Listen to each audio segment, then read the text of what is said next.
नमस्कार दोस्तों, आंजनेय भक्ति चैनल में आपका स्वागत। एक बार एक बाबा नदी के किनारे जा रहे थे।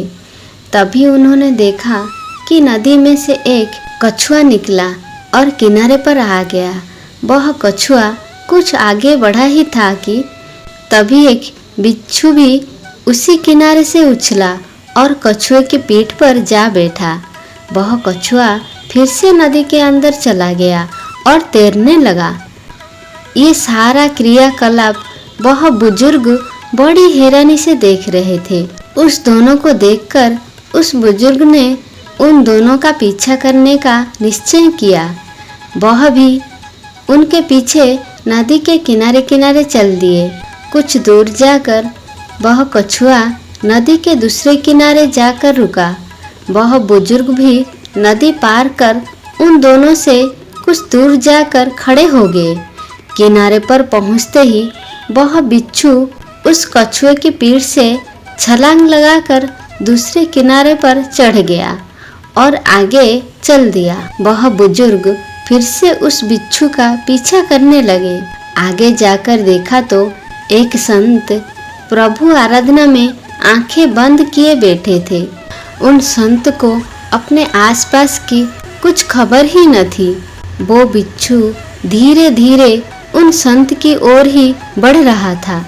उस बिच्छू को उन बुजुर्ग ने उन संत की तरफ जाते देखा तो सोचा कि अगर ये उनको काटने चाहेगा तो मैं जल्दी से अपनी लाठी से इसे मार के उन्हें इससे बचा लूँगा।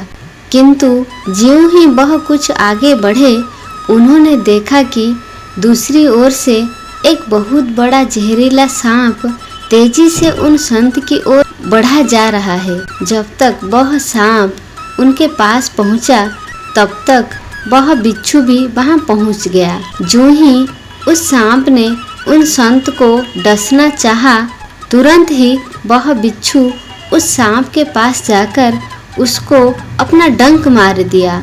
बिच्छू के जहर से वह सांप कुछ ही क्षण में अचेत हो गया। डंक मारने के बाद ही वह बिच्छू वहां से आगे की ओर बढ़ गया। कुछ समय बाद जब उन संत का ध्यान टूटा और उन्होंने आंखें खोली, तब उन बुजुर्ग ने उन्हें सारा हाल बताया कि कैसे वो कछुआ अपनी पीठ पर बिठाकर नदी के उस पार से इस पार लाया। फिर कैसे उस बिच्छू ने एक सांप से उनकी रक्षा की। उन संत ने उस अचेत पड़े उस सांप को देखा। उस बुजुर्ग की सारी बातें सुनकर उन संत की आंखें अश्रुओं से भर गई। उन्होंने अपने हाथ जोड़कर अपने आराध्य प्रभु श्री राम को कोटि कोटि धन्यवाद किया। तभी प्रभु ने अपने भक्त से कहा, बस जब वो बुजुर्ग जो तुमसे परिचित भी नहीं था, तुम्हें बचाने के लिए लाठी उठाने की सोच सकता है, फिर तू तो मेरी भक्ति में लगा हुआ था, तो फिर तुझे बचाने के लिए मेरी लाठी कैसे तैयार न रहती। जब तू मेरी भक्ति में लगा हुआ है, तब मैं तुझे अकेला कैसे छोड़ता। जो शुद्ध मन से बिना किसी शंका के मुझ पर अर्पण है, उस सच्चे भक्त को मैं कभी अकेला नहीं छोड़ता। मैं सदैव उसके साथ रहता हूँ। इसी के साथ अगर वीडियो अच्छी लगे तो लाइक, शेयर और सब्सक्राइब करना मत भूलिए। आज का विषय यहीं पे समाप्त करते हैं। जय श्री राम।